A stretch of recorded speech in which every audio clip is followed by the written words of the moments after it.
Assalamualaikum warahmatullahi wabarakatuh. Kami dari kelompok 4 akan mempresentasikan materi 3 yaitu berinvestasi dalam aset jangka panjang, penganggaran modal. Saya Haratunnisa Elfirdausi Majid dan rekan saya Cynthia Noliviasari serta Irfan Mansur dan Janggi Maksuda akan mempresentasikan hasil diskusi kami. Materi yang pertama yaitu biaya modal. Biaya modal adalah biaya real yang harus dikeluarkan oleh perusahaan untuk memperoleh dana baik yang berasal dari hutang, saham preferen, saham biasa, dan laba ditahan untuk mendanai suatu investasi atau operasi perusahaan. Kemudian, tinjauan atas biaya modal rata-rata tertimbang atau WACC. WACC merupakan rata-rata tertimbang dari tingkat pengembalian yang diharapkan atau yang biasa kita sebut required rate of return dari sekuritas, yaitu obligasi dan saham, yang digunakan untuk membiayai perusahaan.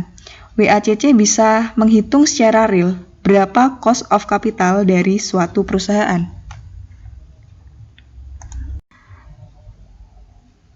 Kemudian definisi pasar.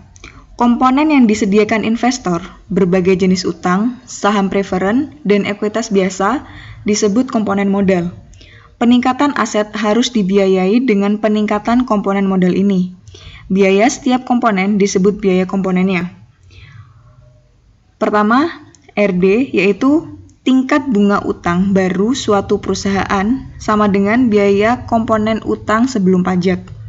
Kemudian RD dalam kurung 1 min T, biaya komponen utang setelah pajak di mana T adalah tarif pajak marginal perusahaan.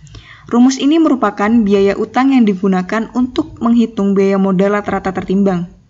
Kemudian RP, biaya komponen saham preferen, yaitu pengembalian yang diharapkan oleh investor atas saham preferen. Kemudian RS, biaya komponen ekuitas biasa yang diperoleh dari saldo laba atau laba ditahan atau ekuitas internal. Kemudian RE, biaya komponen ekuitas eksternal atau ekuitas biasa yang terkumpul karena menerbitkan sesuatu yang baru. Kemudian ada WD, WP, WS, dan WE merupakan bobot target utang, saham preferen, laba ditahan atau ekuitas internal, dan saham biasa baru atau ekuitas eksternal. Kemudian ada WACC yaitu rata-rata tertimbang perusahaan atau keseluruhan biaya modal. Kemudian biaya utang, tingkat bunga yang harus dibayarkan suatu perusahaan atas utang yang baru didefinisikan sebagai biaya utang sebelum pajak. Perusahaan dapat memperkirakan RD dengan menanyakan biaya meminjam dana kepada bank atau dengan menghitung imbal hasil saat jatuh tempo atas utang yang beredar saat ini. Imbal hasil saat jatuh tempo utang yang beredar yaitu yang mencerminkan kondisi pasar saat ini adalah pengukuran biaya utang yang lebih baik dibandingkan tingkat kupon. Kita menggunakan biaya utang setelah pajak dalam menghitung WACC karena kita ingin memaksimalkan nilai saham perusahaan dan harga saham bergantung pada arus kas setelah pajak. Biaya saham preferen. Komponen biaya saham preferen atau cost of preferred stock yang digunakan untuk menghitung biaya modal rata-rata tertimbang adalah dividen preferen, dibagi dengan harga saham preferen saat ini, dan menghasilkan rumus biaya komponen saham preferen sama dengan RP sama dengan DP per PP. Biaya saldo laba. Biaya utang dan saham preferen didasarkan atas pengembalian yang diminta oleh para investor atas efek tersebut. Begitu pula dengan biaya ekuitas biasa yang didasarkan atas tingkat pengembalian yang diminta investor dari saham biasa perusahaan. Ekuitas biasa baru diperoleh melalui dua cara. Yang pertama, dengan menahan sebagian laba tahun berjalan atau saldo laba. Yang kedua, dengan menerbitkan saham biasa baru. Kemudian, didapatkan rumus tingkat pengembalian yang diminta sama dengan tingkat pengembalian yang diharapkan. Terdapat rumus RS sama dengan RSRF ditambah RP sama dengan D1 per PO ditambah G. Pendekatan CAPM, penggunaan yang paling banyak digunakan untuk biaya ekuitas biasa adalah model penetapan harga aset modal atau capital asset pricing model. Langkah pertama, mengestimasikan tingkat bebas resiko. Langkah kedua, perkirakan koefisien beta saham dan gunakan sebagai indeks resiko saham. Langkah ketiga, perkirakan premi risiko pasar yang diharapkan. Yang keempat, gantikanlah nilai sebelum dalam persamaan CAPM untuk memperkirakan tingkat pengembalian yang diperlukan atas saham yang bersangkutan. Kemudian, hasil obligasi ditambah pendekatan premi risiko. Dalam situasi di mana input yang dapat diandalkan untuk pendekatan CAPM tidak tersedia, seperti yang diberlakukan untuk perusahaan yang dimiliki. Analis sering menggunakan prosedur yang agak subjektif untuk memperkirakan biaya ekuitas dan dihasilkan rumus RS sama dengan hasil obligasi ditambah premi risiko. Kemudian pendekatan imbal hasil dividen ditambah tingkat pertumbuhan atau arus kas diskonto. Untuk perusahaan diharapkan untuk tetap dalam bisnis tanpa batas waktu. Arus kas adalah dividen. Di sisi lain, jika investor mengharapkan perusahaan tersebut diakuisisi beberapa perusahaan lain atau akan dilikuidasi, arus kas akan menjadi dividen untuk beberapa tahun ditambah harga terminal ketika perusahaan diharapkan akan diakuisisi atau dilikuidasi.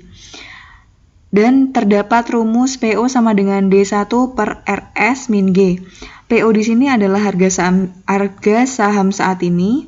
D1 merupakan dividen yang diharapkan akan dibayar pada akhir tahun T, dan RS merupakan tingkat pengembalian yang diminta.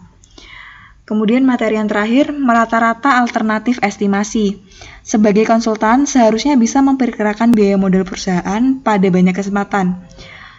Konsultan biasanya menggunakan ketiga metode dan rata-rata, tetapi konsultan sangat bergantung pada metode yang tampaknya terbaik dalam keadaan tersebut.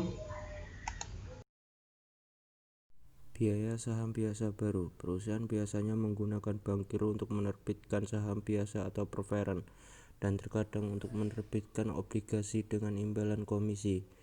Bankir investasi membantu perusahaan menyusun persyaratan-persyaratan dan menentukan harga emisi, kemudian menjual emisi tersebut kepada investor. Komisi bankir disebut biaya emisi, dan total biaya modal yang dihimpun mencerminkan pengembalian yang diminta oleh investor ditambah biaya emisi.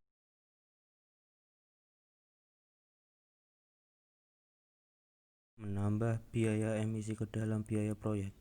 Untuk menangani biaya emisi, menjumlahkan biaya-biaya emisi untuk utang, saham preferred dan saham biasa yang digunakan untuk mendanai proyek.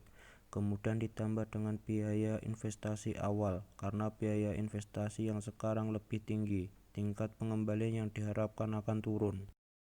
Kenaikan biaya modal. Jika terdapat biaya emisi, perusahaan emiten hanya menerima sebagian modal yang diberikan investor. Sisanya akan diterima oleh penjamin untuk memberikan tingkat pengembalian yang diminta investor. Mengingat jumlah uang yang tersedia bagi perusahaan lebih kecil dibandingkan jumlah yang diberikan investor. Kapan ekuitas eksternal harus digunakan? Oleh karena adanya biaya emisi, uang yang dihimpun dengan menjual saham biasa harus bekerja lebih keras dibandingkan uang yang dihasilkan dari saldo laba. Biaya modal rata-rata tertimbang atau gabungan WACC. Sasaran struktur modal mensyaratkan hutang 45%, saham preferred 2%, dan ekuitas biasanya 53%. Sebelumnya kita melihat bahwa biaya hutangnya sebelum pajak adalah 10%. Biaya hutang setelah pajaknya biaya adalah RD 1 banding T sama dengan 10%. 0,6 sama dengan 6%. Biaya saham preferrednya 10,3%. Biaya ekuitas biasanya dari saldo laba sebesar 13,4%, dan tarif pajak marginalnya adalah 40%, persamaan 10 banding 1 yang diberikan di awal. Perkiraan ini WACC mengasumsikan bahwa ekuitas umum berasal secara eksklusif dari saldo laba. Sebaliknya, jika sekutu menerbitkan saham biasa baru WACC-nya akan sedikit lebih tinggi karena biaya emisi tambahan. Faktor-faktor yang mempengaruhi WACC. Faktor-faktor yang tidak dapat dikendalikan perusahaan. 3 faktor terpenting yang tidak dapat dikendalikan secara langsung oleh perusahaan adalah tingkat bunga dalam perekonomian, tingkat umum harga saham, tarif pajak. Faktor-faktor yang dapat dikendalikan perusahaan dapat secara langsung mempengaruhi biaya modalnya dalam 3 cara utama. 1. Mengubah struktur modal perusahaan. 2. Mengubah rasio pembayaran dividen. 3. Mengubah keputusan penganggaran modalnya untuk menerima proyek dengan resiko yang lebih tinggi atau lebih rendah dibandingkan di masa lalu. Beberapa perkiraan real WACC. Asumsi-asumsi perhitungan. Menggunakan bobot nilai pasar saat ini untuk utang dan ekuitas sebagaimana bobot struktur modal. Imbal hasil saat jatuh tempo atas utang perusahaan diambil dari Standard & Poor's atau Morningstar. Jika memungkinkan, kita memilih penerbitan obligasi dengan jatuh tempo 10 tahun atau lebih. Tarif pajak pendapatan diperoleh Value Line Investment Survey. Biaya utang setelah pajak adalah imbal hasil saat jatuh tempo dikalikan dengan 1 dikurangi tarif pajak perusahaan. Tingkat bunga bebas resiko mendekati imbal hasil jatuh tempo atas obligasi pemerintah 10 tahun. Kami mengasumsikan premi resiko pasar 6,0% dan kita menggunakan CAPM untuk memperkirakan biaya ekuitas. Beta saham diperoleh dari Value Line Investment Survey. WACC sama dengan bobot utang pasar kali biaya utang setelah pajak plus bobot ekuitas pasar kali biaya ekuitas CAPM. Menyesuaikan biaya modal untuk resiko. Penganggaran modal. Biaya modal merupakan elemen kunci dalam proses penganggaran modal. Proyek harus diterima jika estimasi pengambilan melebihi biaya modalnya. Jadi, biaya modal adalah A. Tingkat rintangan sebuah proyek. Tingkat pengembalian yang diharapkan harus lewati rintangan agar bisa diterima. Selain itu, investor membutuhkan pengembalian yang lebih tinggi atas investasi beresiko. Akibatnya, perusahaan yang meningkatkan modal untuk mengambil proyek beresiko akan memiliki biaya modal yang lebih tinggi daripada perusahaan yang berinvestasi dalam proyek yang lebih aman. Beberapa masalah lain dalam estimasi biaya modal. 1. Dana yang dihasilkan oleh penyusutan. 2. Perusahaan pribadi. 3. Masalah pengukuran. 4. Biaya modal untuk proyek-proyek dengan tingkat resiko yang berbeda. 5. Pembobotan struktur modal. Selanjutnya yakni penganggaran modal. Penganggaran modal merupakan proses perencanaan pengeluaran atas aset yang arus kasnya diperkirakan akan terjadi di atas periode waktu 1 tahun. Selanjutnya, klasifikasi proyek. Nah, sebelum perusahaan melakukan pengeluaran atas asetnya, biasanya perusahaan itu melakukan pengelompokan atau klasifikasi terhadap proyek-proyek dan selanjutnya akan melakukan analisis terhadap masing-masing proyek tersebut. Yakni 1. Penggantian. Dibutuhkan untuk tetap melanjutkan operasi yang sedang berjalan. Contohnya, pengeluaran untuk mengganti peralatan yang sudah habis atau rusak yang dibutuhkan untuk proses produksi perusahaan. Yang kedua, penggantian pengurangan biaya. Contohnya, pengeluaran untuk mengganti peralatan yang masih dapat diperbaiki. Yang ketiga, perluasan produk atau pasar yang sudah ada. Yang keempat, perluasan ke produk atau pasar baru. Yang kelima, proyek keselamatan dan atau lingkungan hidup. Yang keenam, lain-lain.